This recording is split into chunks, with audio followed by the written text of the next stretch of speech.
जय श्री राम। जो हो विष्णु भगवान की जय हो। मैं आज आपको एकादशी का महात्म्य सुनाता हूँ।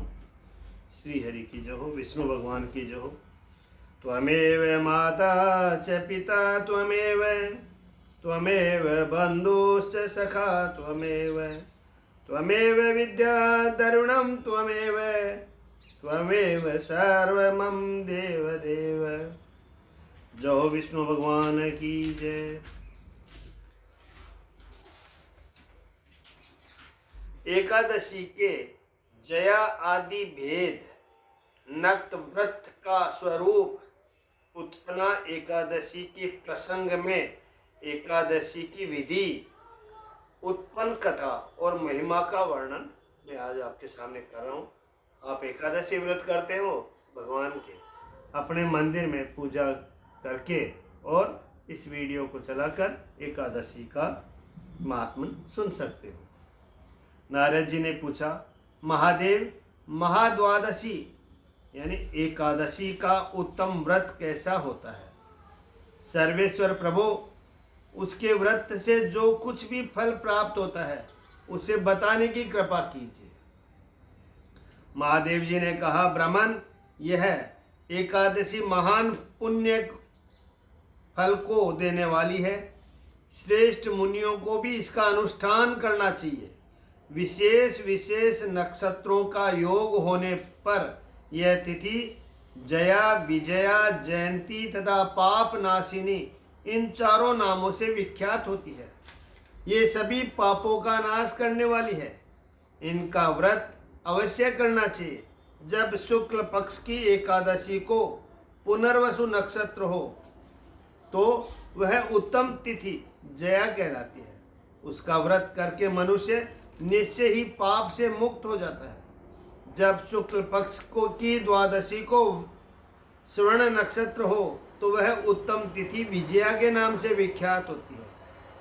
इसमें किया हुआ दान और ब्राह्मण भोजन सहस्त्र गुना फल देने वाला है तथा होम और उपवास तो सहस्त्र गुने से भी अधिक फल देता है। जब शुक्ल पक्ष की द्वादशी को रोहिणी नक्षत्र हो तो वह तिथि जयंती कहलाती है। वह सब पापों को हरने वाली है। उस तिथि को पूजित होने पर भगवान गोविंद निश्चय ही मनुष्य के सब पापों को धो डालते हैं।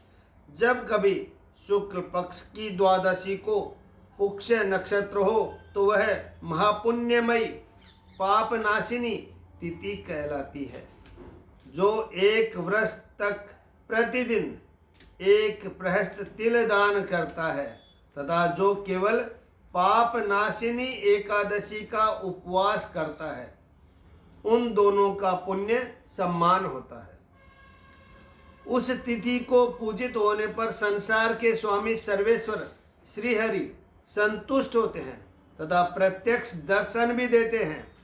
उस दिन प्रत्येक पुण्य क्रम का अनंत फल माना गया है। सगर नंदन, कुकुत्स, नहुस तथा राजा गादी ने उस तिथि को भगवान की आराधना की थी, जिससे भगवान ने इस पृथ्वी पर उन्हें सब कुछ दिया था। इस तिथि के सेवन से मनुष्य 7 जन्मों के कायिक, वाचिक और मानसिक पाप से मुक्त हो जाता है। इसमें तनिक भी संदेह नहीं है। पुष्य नक्षत्र से युक्त एकमात्र पाप नाशिनी एकादशी का व्रत करके मनुष्य 1000 एकादशियों के व्रत का फल प्राप्त कर लेता है। उस दिन स्नान, दान, जप, होम, स्वाध्याय और देव पूजा आदि जो कुछ भी किया जाता है उसका अक्षय फल माना गया है। इसीलिए प्रयत्न पूर्वक इसका व्रत करना चाहिए। जिस समय धर्मात्मा राजा युधिष्ठिर पंचम अश्वमेघ यज्ञ का स्नान कर चुके, उस समय उन्होंने यदुवंशावंत से भगवान श्री कृष्ण से इस प्रकार प्रश्न किया। युधिष्ठिर बोले कि हे प्रभु, नक्त व्रत तथा एक भुक्त व्रत का पुण्य एवं फल क्या है? जनार्दन, ये सब मुझे बताइए।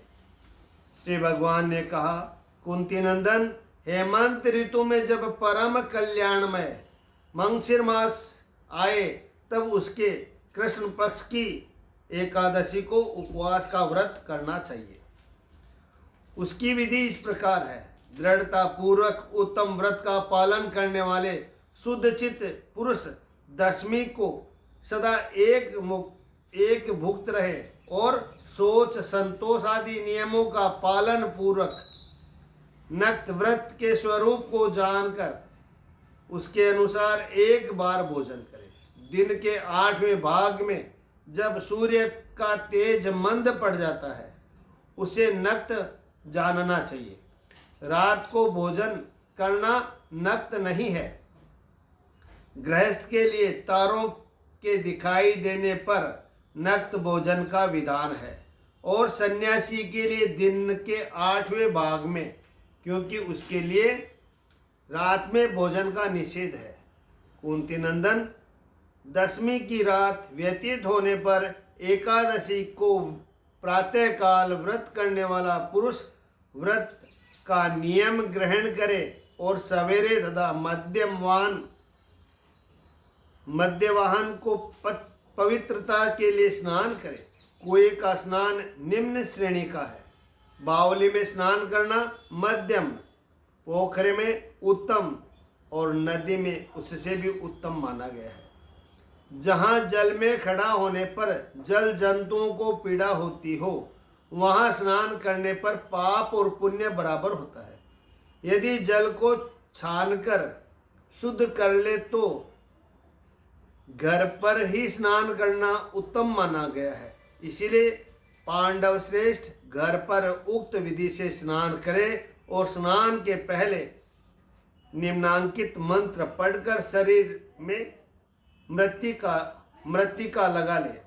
अश्वक्रांते रथक्रांते विष्णुक्रांते वसुंधरे मृत्तिके हर में पापयन्मा पूर्व समंचितम। वसुंधरे, तुम्हारे ऊपर अश्व और रथ चला करते हैं।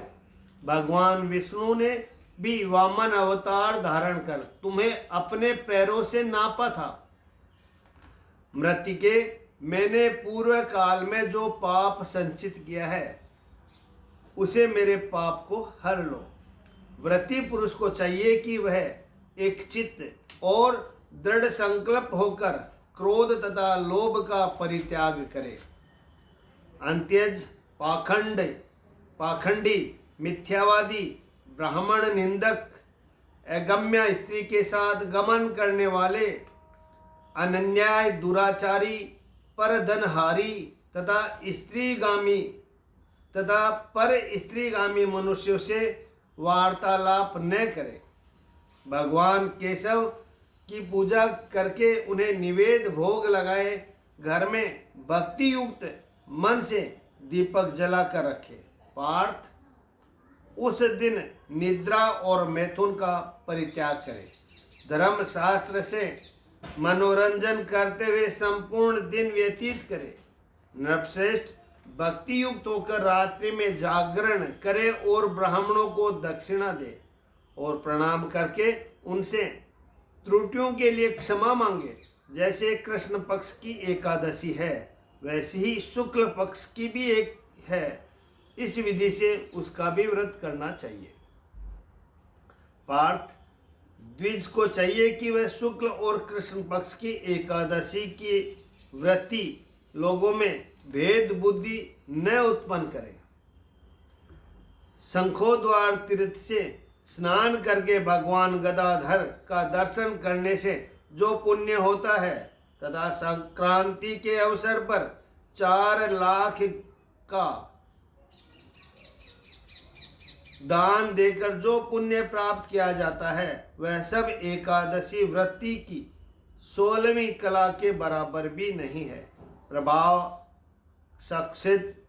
प्रभास क्षेत्र में चंद्रमा और सूर्य के ग्रहण के अवसर पर स्नान दान से जो पुण्य होता है वह निश्चय ही एकादशी को उपवास करने वाले मनुष्य को मिल जाता है। केदार क्षेत्र में जल पीने से पुनर्जन्म नहीं होता। एकादशी का भी ऐसा ही महात्म्य है। यह भी गर्भवास का निवारण करने वाली है। पृथ्वी पर अश्वमेघ यज्ञ का जो फल होता है उससे 100 गुना फल एकादशी व्रत करने वाले को मिलता है।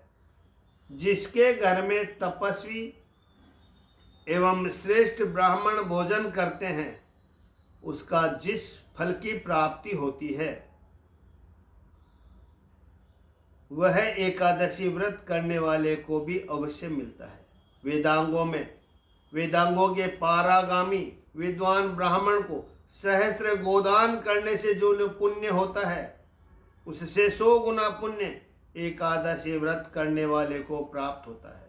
इस प्रकार व्रती को वह पुण्य प्राप्त होता है जो देवताओं के लिए भी दुर्लभ है। रात को भोजन कर लेने पर उससे आधा पुण्य प्राप्त होता है तथा दिन में एक बार भोजन करने से देहधारियों को नक्त भोजन का आधा फल मिलता है। जीव जब तक भगवान विष्णु के प्रिय दिवस एकादशी को उपवास नहीं करता तभी तक तीर्थ दान और नियम अपनी महत्व की गर्जना करते हैं। इसीलिए पांडव श्रेष्ठ तुम इस व्रत का अनुष्ठान करो।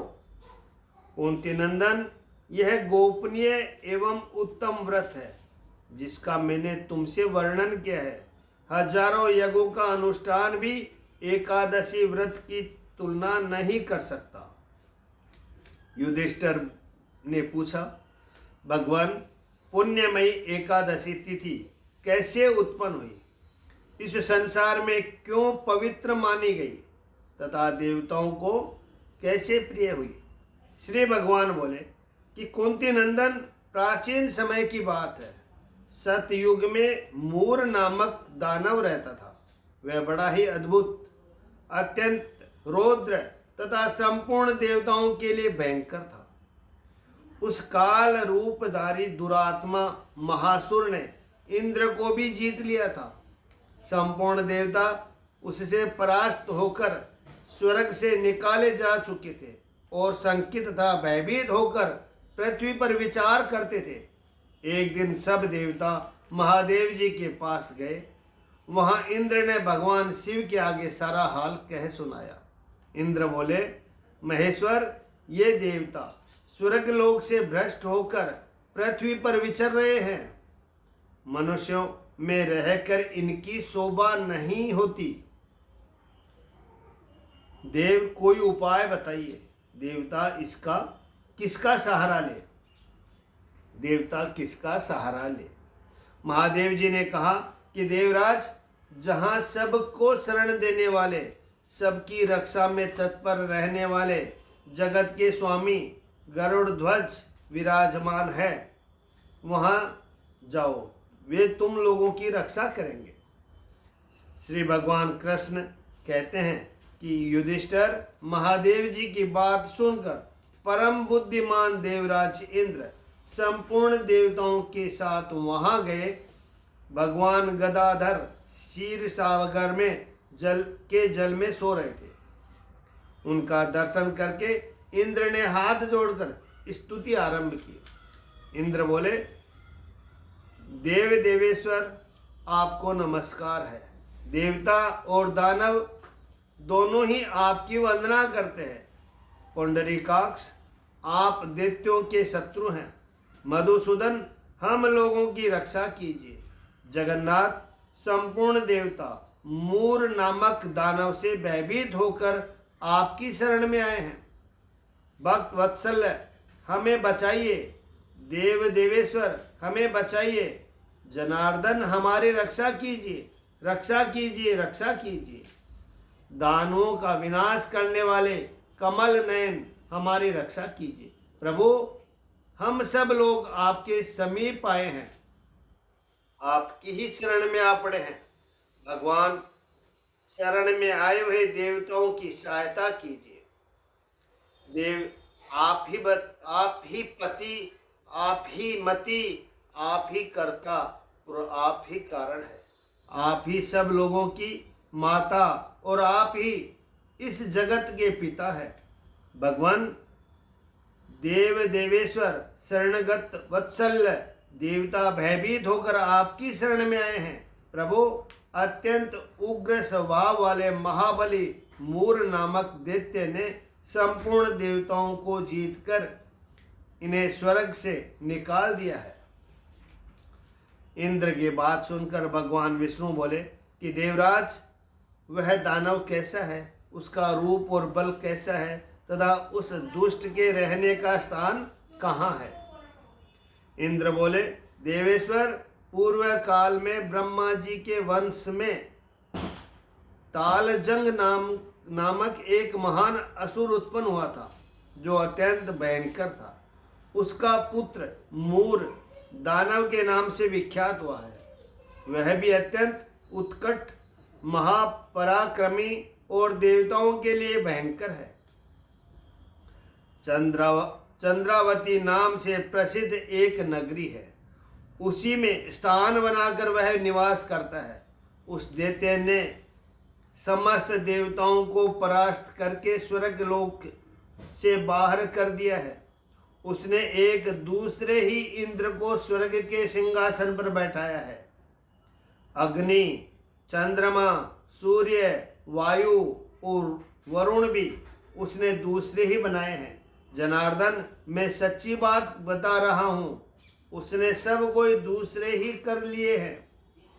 देवताओं को तो उसने प्रत्येक स्थान से वंचित कर दिया है। इंद्र का कथन सुनकर भगवान जनार्दन को बड़ा क्रोध हुआ। वे देवताओं को साथ लेकर चंद्रावतीपुरी में गए। देवताओं ने देखा दैत्यराज बारंबार गर्जना कर रहा है। उससे परास्त होकर संपूर्ण देवता 10 दिशाओं में भाग गए। अब वह दानव भगवान विष्णु को देखकर बोला, खड़ा रहे। उसकी ललकार सुनकर भगवान के नेत्र क्रोध से लाल हो गए। वे बोले, अरे दुराचारी दानव, मेरी इन भुजाओं को देख। यह कहकर श्री विष्णु ने अपने दिव्य बाणों से सामने आए हुए दुष्ट दानवों को मारना आरंभ किया। दानव भय से विहल हो उठे। पांडुनंदन, तत्पश्चात श्री विष्णु ने दैत्य सेना पर चक्र का प्रहार किया। उससे छिन्न भिन्न होकर सैकड़ों योद्धा मौत के मुख में चले गए। इसके बाद भगवान मधुसूदन बद्रिकाश्रम को चले गए। वहाँ सिहावती नाम की गुफा थी जो 12 योजन लंबी थी। पांडुनंदन, उस गुफा में एक ही दरवाजा था। भगवान विष्णु उसी में सो रहे हैं। दानव मूर भगवान को मार डालने के उद्योग में लगा था। वह उनके पीछे लगा रहा। वहां पहुंचकर उसने भी उसी गुफा में प्रवेश किया।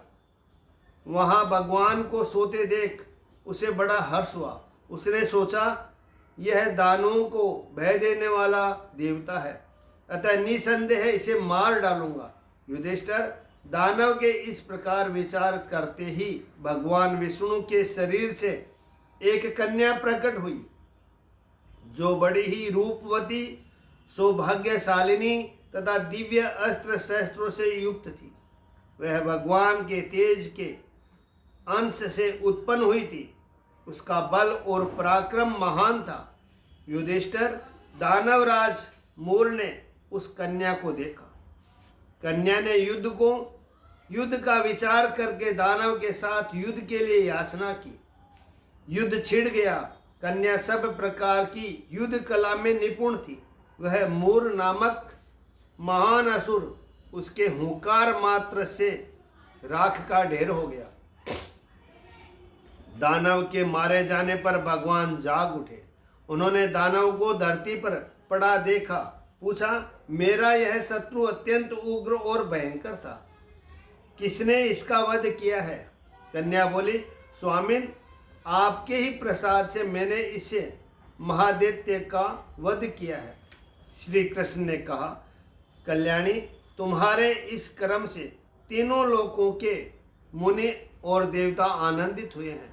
अतः तुम्हारे मन में जैसी रुचि हो उसके अनुसार मुझसे कोई वर मांगो। देव दुर्लभ होने पर भी वह वर मैं तुम्हें दूंगा, इसमें तनिक भी संदेह नहीं है।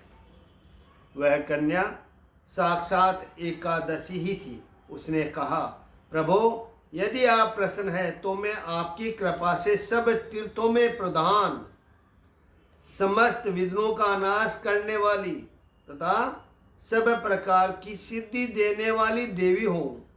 जनार्दन, जो लोग आप में भक्ति रखते हैं हुए मेरे दिन को उपवास करेंगे, उन्हें सब प्रकार की सिद्धि प्राप्त हो। माधव, जो लोग उपवास, नक्त अथवा एक भुक्त करके मेरे व्रत का पालन करें, उन्हें आप धन, धर्म और मोक्ष प्रदान कीजिए। श्री विष्णु भगवान बोले कि कल्याणी, तुम जो कुछ कहती हो वह सब पूर्ण होगा। श्री भगवान कृष्ण कहते हैं कि युधिष्ठिर, ऐसा वर पाकर महाव्रता एकादशी बहुत प्रसन्न हुई। दोनों पक्षों की एकादशी समान रूप से कल्याण करने वाली है। इसमें शुक्ल और कृष्ण का भेद नहीं करना चाहिए। यदि उदय काल में थोड़ी सी एकादशी, मध्यम में पूरी और द्वादशी और अंत में किंचित त्रयोदशी हो तो वह त्रिस्पर्शा एकादशी कहलाती है। वह भगवान को बहुत ही प्रिय है। यदि यह त्रिस्पर्शा एकादशी को उपवास कर लिया जाए तो 1,000 एकादशी व्रतों का फल प्राप्त होता है तथा इसी प्रकार द्वादशी में पारण करने पर 1,000 गुना फल माना गया है। अष्टमी, एकादशी, षष्ठी, तृतीया और चतुर्दशी ये यदि पूर्व तिथि से विद्ध हो तो उनमें व्रत नहीं करना चाहिए। परिवर्तित तिथि से युक्त होने पर ही इनमें उपवास का विधान है। पहले दिन में और रात में भी एकादशी हो और दूसरे दिन केवल प्रातःकाल एक दंड एकादशी रहे तो पहली तिथि परित्याग करके दूसरे दिन के द्वादशी युक्त एकादशी को ही उपवास करना चाहिए। यह विधि मैंने दोनों पक्षों की एकादशी के लिए बताई है। जो मनुष्य एकादशी को उपवास करता है वह बैकुंठ धाम में, जहाँ साक्षात भगवान गरुड़ ध्वज विराजमान है, जाता है। जो मानव हर समय एकादशी के महात्मन का पाठ करता है उसे 1,000 गोदानों के पुण्य का फल प्राप्त होता है। जो दिन या रात में भक्ति पूर्वक इस महात्म का श्रवण करते हैं वे निसंदेह ब्रह्म हत्या आदि पापों से मुक्त हो जाते हैं। एकादशी के समान पाप नाशक व्रत दूसरा कोई नहीं है। जय विष्णु भगवान की जय।